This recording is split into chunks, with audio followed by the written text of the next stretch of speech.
রাজনীতি, বিভাজনের রাজনীতি, সেটাকে উস্কানো হচ্ছে। মানুষের সমস্যা সংকট, যেটা নিত্যদিনকার সমস্যা সংকট, সেটাকে আড়াল রাখার জন্যই বেকার সংকট, দ্রব্যমূল্যের ঊর্ধ্বগতি, ব্যাংক লুট, দুর্নীতি, এই যে সমস্ত ঘটনা চাপা দেওয়ার জন্য আমরা দেখছি আজকে বৈষম্যের রাজনীতি, বিভাজনের রাজনীতি, এটাকে চাঙ্গা করা হচ্ছে। এবং এই যে গেজেট, কোনো সুনির্দিষ্ট প্রমাণ ছাড়া পিএসসি যারা 168 জন যারা নিয়োগ পেয়েছে, এই নিয়োগকৃতরা হচ্ছে মেধার যাচাই হওয়ার পরে এরা উত্তীর্ণ সবাই।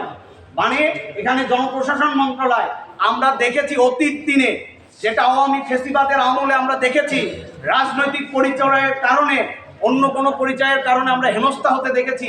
আমরা জুলাই গণঅভ্যুত্থানের পরবর্তী যে বাংলাদেশ, সেই বাংলাদেশে আমরা একই রকম ঘটনা আমরা পুনরাবৃত্তি চাই না। ফলে কোনো সুনির্দিষ্ট অভিযোগ ছাড়া, প্রমাণ ছাড়া যে 168 জনকে বাদ দেওয়া হয়েছে, আমরা সেটাকে এই সরকারকে বলবো, খুবই তীব্রভাবে বলবো, দৃঢ়ভাবে বলবো, যেটা আপনারা পুনর্বিবেচনায় নিন। নতুবা আমরা গণতান্ত্রিক ছাত্রজোট আগামী রবিবার পর্যন্ত এই সরকারকে সময় বেঁধে দিচ্ছি। সরকার এর মধ্যে এটাকে পুনর্বিবেচনা করবে।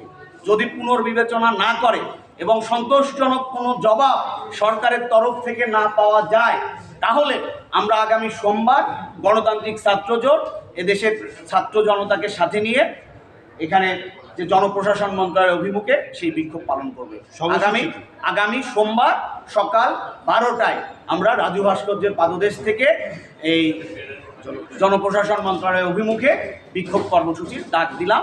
রবিবারের মধ্যে যদি এটার কোনো গ্রহণযোগ্য সমাধান সেটা যদি না হয়, আর এখানে আমাদের অন্যান্য নেতৃবৃন্দ উপস্থিত আছেন, আপনাদের যদি কোনো প্রশ্ন থাকে আপনারা প্রশ্ন করতে পারেন, তার ভিত্তিতে আমরা